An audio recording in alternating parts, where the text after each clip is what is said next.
بسم اللہ الرحمن الرحیم۔ امید کرتے ہیں جی آپ تمام لوگ جو ہیں وہ خیریت سے ہوں گے۔ تو آج ہم آپ کے ساتھ شیئر کرتے ہیں 12ویں کلاس ترجمہ القرآن کا چیپٹر نمبر 10 ہے سورۃ الحشر۔ تو آپ سے گزارش ہے کہ چینل کو سبسکرائب کر دیں۔ تو پہلا ہمارے پاس پوائنٹ ہے وہ ہے جی تعارف کا۔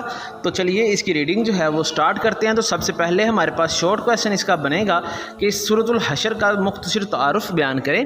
تو یہ ہم یہاں سے سٹارٹ کریں گے۔ سورۃ الحشر قرآن مجید کے 59ویں سورت ہے، یعنی کہ 59 نمبر سورت ہے۔ یہ ہمارے پاس پہلا MCQز آ گیا۔ اس کے بعد ہے جی ہمارے پاس یہ قرآن مجید کے 28ویں پارے میں ہے، یہ ہمارے پاس دوسرا MCQز آ گیا۔ یہ سورت مدینہ منورہ میں نازل ہوئی، یعنی کہ یہ مدنی سورت ہے۔ یہ ہمارے پاس تیسرا MCQز آ گیا۔ اس میں 3 رکوع اور 24 آیات ہیں۔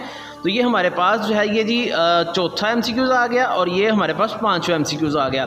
یہ سورت بھی مسبحات میں شامل ہے۔ تو ہم نے پہلے پڑھا تھا مسبحات کے اندر سورۃ الحدید پہلی سورت ہے، اور اب ہمارے پاس سورۃ الحشر آ گئی کہ جو مسبحات میں شامل ہے۔ تو یہ ہمارے پاس اس کا مختصر سا جو ہے وہ تعارف آ گیا۔ تو نیکسٹ ہے ہمارے پاس اس کی وجہ تسمیہ کہ سورۃ الحشر کو یہ نام کیوں دیا گیا ہے۔ اس سورت کا نام اس کی دوسری آیت سے ماخوذ ہے، یعنی کہ اس کی دوسری آیت کے اندر لفظ حشر آیا ہے۔ حشر کا معنی منتشر افراد کو اکٹھا کرنا ہے۔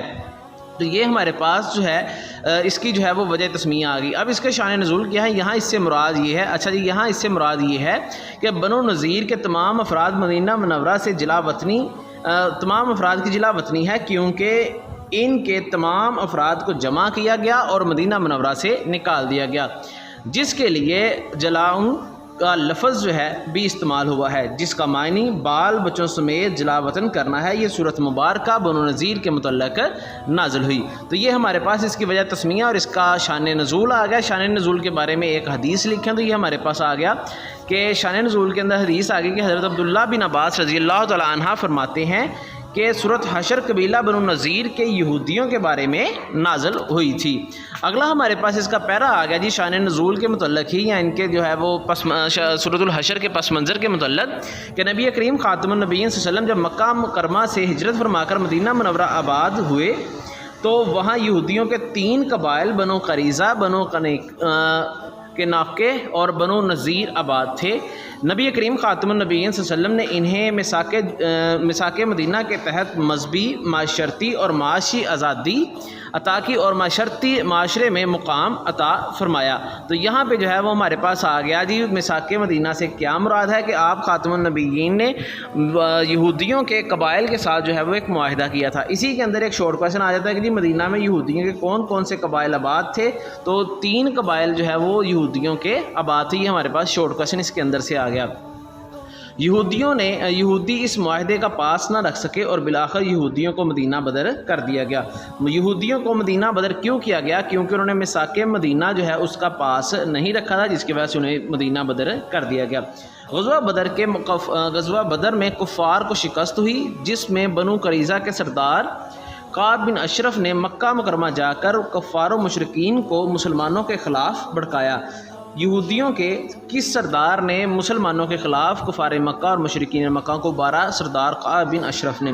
اس کے بعد غزوہ احد میں مسلمانوں کے نقصان کے بعد یہودیوں کے حوصلے مزید بلند ہوئے، حتیٰ کہ انہوں نے نبی کریم خاتم النبیین صلی اللہ علیہ وسلم کو نعوذ باللہ قتل کر دینے جیسا مذموم ارادہ کیا۔ کنہوں نے جو ہے وہ آپ خاتم النبیین صلی اللہ علیہ وسلم کو جو ہے وہ قتل کرنے کا ارادہ کیا؟ یہودیوں نے۔ چنانچہ بنو نذیر کے خلاف بنو قریظہ کے خلاف فیصلہ کن اقدام لازم ہو گیا۔ مسلمانوں نے 15 دن تک بنو نذیر کا محاصرہ کیے رکھا۔ آخر کار انہوں نے اس شرط پر صلح کر لی کہ وہ اپنے ہتھیار یہیں چھوڑ جائیں گے اور جتنا سامان اٹھا سکتے ہیں لے کر جائیں گے۔ اس طرح یہ لوگ خیبر جا کر آباد ہوئے۔ تو بنو نذیر سے جو ہے وہ مسلمانوں نے کس طرح سے جو ہے وہ مدینہ چھڑوایا؟ تو یہ ہمارے پاس جو ہے یہ آ گیا اس کا جواب۔ آخری ہمارے پاس آ گیا جی جو ہے وہ اس کے پاس منظر میں پیرا کہ نبی کریم خاتم النبیین صلی اللہ علیہ وسلم نے فرمایا، جو شخص صبح کے وقت اعوذ باللہ من السمیع العلیم من الشیطان الرجیم 3 بار پڑھے اور 3 بار سورۃ الحشر کی آخری 3 آیات تلاوت کرے تو اللہ تعالیٰ اس کے لیے مغفرت مانگنے کے لیے 70,000 فرشتے مقرر کر دیتا ہے جو شام تک یہی کام کرتے ہیں۔ اگر وہ اسی دن فوت ہو جائے تو اس کی شہادت کی موت ہوگی۔ تو یہ ہمارے پاس آ گیا جی سورۃ الحشر جو ہے اس کی فضیلت کیا ہے۔ تو یہ ہمارے پاس شارٹ کویسچن آ جائے گا، سورۃ الحشر کی فضیلت بیان کریں۔ آگے جی ہمارے پاس مرکزی موضوع، سورۃ الحشر کا مرکزی موضوع کیا ہے، اس کا مختصر جواب تحریر کریں۔ تو اس کا ہمارے پاس جواب ہے سورۃ الحشر میں یہودی مدینہ کے انجام اور مال فے کی تقسیم اور منافقین کی منافقت اور اہل ایمان کی صفات بیان کی گئی ہیں۔ تو یہ ہمارے پاس اس کا مرکزی جو ہے وہ موضوع آ گیا۔ آگے ہمارے پاس ہے جی اس کے بنیادی مضامین۔ تو سورۃ الحشر کے بنیادی مضامین کا جو ہے وہ آغاز کرتے ہیں۔ تو پہلا ہمارے پاس جو ہے وہ اس کا مضمون آیا ہے کہ اللہ تعالیٰ کی تسبیح اور قدرت کاملہ کا بیان۔ تو یہ ہمارے پاس سوال بھی بن جاتا ہے کہ سورۃ الحشر میں اللہ تعالیٰ کی قدرت کاملہ اور تسبیح کا کیا بیان کیا گیا ہے۔ سورۃ الحشر میں کے آغاز میں اللہ تعالیٰ کی تسبیح اور قدرت کاملہ کا بیان ہے۔ اللہ تعالیٰ نے مدینہ منورہ میں یہودیوں کے صدیوں سے آباد قبائل کو گھروں سے نکال دیا، جنہیں گمان بھی نہیں تھا کہ ایسا ہوگا۔ اس صورت میں بعض اخلاقی برائیوں کی مذمت اور ان سے بچنے کی تلقین کی گئی ہے۔ تو یہاں پہ ہمارے پاس آ جائے گا جی اخلاقی برائیوں کی مذمت اور ان سے بچنے کی تلقین۔ مثلا بخل کے متعلق فرمایا کہ جسے بخل سے بچا لیا گیا وہ کامیاب ہو گیا۔ آگے ہمارے پاس ہے جی مسلمانوں کو نبی کریم خاتم النبیین صلی اللہ علیہ وسلم کے احکام کی پیروی کرنا لازمی قرار دیا گیا ہے۔ سورۃ حشر میں مسلمانوں کے لیے نبی کریم خاتم النبیین صلی اللہ علیہ وآلہ وسلم کے احکام کی پیروی کرنا لازم قرار دیا گیا ہے اور واضح کیا گیا ہے کہ نبی کریم خاتم النبیین صلی اللہ علیہ وسلم جس چیز کا حکم دیں اس کو بجا لائیں اور جس چیز سے منع کریں اس سے رک جائیں۔ تو یہ ہمارے پاس جو ہے وہ آپ خاتم النبیین صلی اللہ علیہ وسلم کی اتباع کے متعلق جو ہے وہ پیرا دیا گیا ہے، مضمون بیان ہوا ہے۔ اس کے بعد جی ہمارے پاس تیسرا پیرا کہ اموال جو ہے وہ اموال فے یا جو ہے وہ مال کی جنگ میں ملنے والے مال کی تقسیم کا بیان۔ سورۃ حشر میں بنو نذیر سے حاصل ہونے والے اموال فے جو ہے ہمارے پاس اموال کے حوالے سے احکام ذکر کیے گئے ہیں۔ قبیلہ بنو نذیر کے اموال اللہ تعالیٰ نے اپنے رسول کو بطور فے عطا کیے تھے۔ مال فے سے مراد کیا ہے؟ تو مال فے سے مراد وہ مال ہے جو مسلمانوں کو میدان جنگ سے بغیر لڑائی کے حاصل ہو۔ مال فے خالص اللہ تعالیٰ کے رسول خاتم النبیین صلی اللہ علیہ وسلم کے لیے تھا۔ رسول اللہ خاتم النبیین صلی اللہ علیہ وسلم نے اپنے گھر والوں کے لیے اس میں سے مختص کرتے، پھر جو باقی بچتا اسے جہاد کی تیاری کے لیے گھوڑوں اور ہتھیاروں میں خرچ کرتے۔ تو یہ ہمارے پاس جو ہے جی مال فے جو ہے وہ آ گیا کہ مال فے کے بارے میں بیان۔ اور مال فے کسے کہتے ہیں کہ وہ مال جو بغیر لڑائی کے کفار جو ہیں وہ عطا کریں، چھوڑ دیں، تو اسے جو ہے وہ مال فے کہتے ہیں۔ اگلا ہمارے پاس آ گیا جی پوائنٹ کہ مال کی گردش اور منصفانہ تقسیم کے متعلق جو ہے وہ ہمارے پاس مال غنیمت کے متعلق جو ہے وہ احکام۔ سورۃ حشر میں اس بات کی طرف اشارہ کیا گیا ہے کہ مال کی گردش اور اس کی منصفانہ تقسیم صرف مال غنیمت اور مال فے میں ہی نہیں بلکہ پورے نظام حیات میں رکھی گئی ہے، تاکہ ملکی وسائل اور چند بااثر افراد کے ہاتھوں میں ہی سمٹ کر نہ سمٹ جائیں۔ اسی آیت میں اس بات کی وضاحت ہوئی ہے کہ صرف مالی نظام ہی نہیں بلکہ زندگی کے ہر شعبے میں نبی کریم خاتم النبیین صلی اللہ علیہ وسلم کی پیروی کرو، اسی میں تمہارے لیے فلاح ہے۔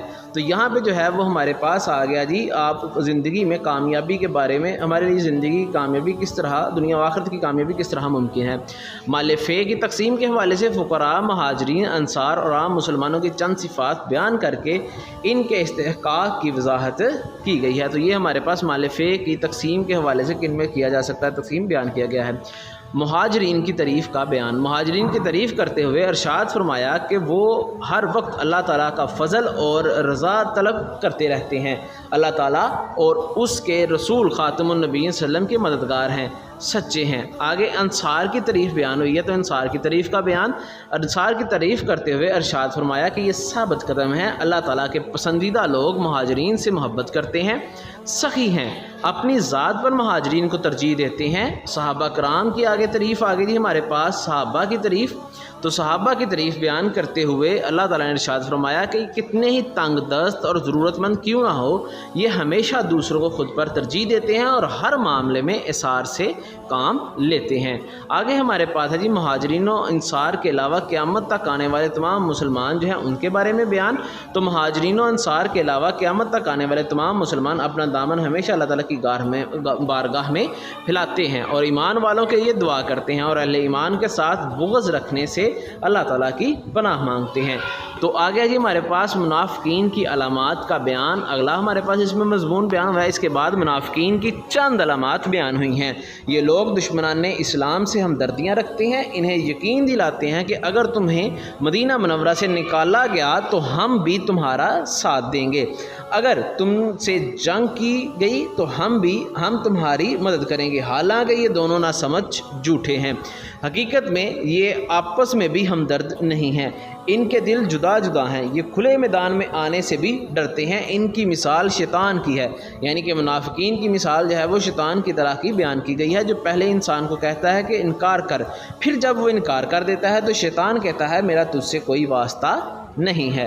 تو آخری ہمارے پاس جس کی لائن ہے وہ اہل ایمان کو تقوی اختیار کرنے، آخرت کی یہاں پہ جو ہے اہل ایمان کو ہدایات، تو سورۃ الحشر کے آخر میں اہل ایمان کو تقوی اختیار کرنے، آخرت کی تیاری کرنے، قرآن مجید میں غور و فکر کرنے اور نصیحتوں پر عمل کرنے کا حکم دیا گیا ہے۔ تو یہ ہمارے پاس سورۃ جو ہے حشر اس کا جو ہے جی مکمل ٹرانسلیشن آ گئی۔ اگر آپ کو کوئی بھی ایشو ہو تو آپ کمنٹ سیکشن میں یا نیچے دیے گئے لنک کے اندر جو ہے وہ واٹس ایپ کا گروپ ہے اس میں آپ پوچھ سکتے ہیں۔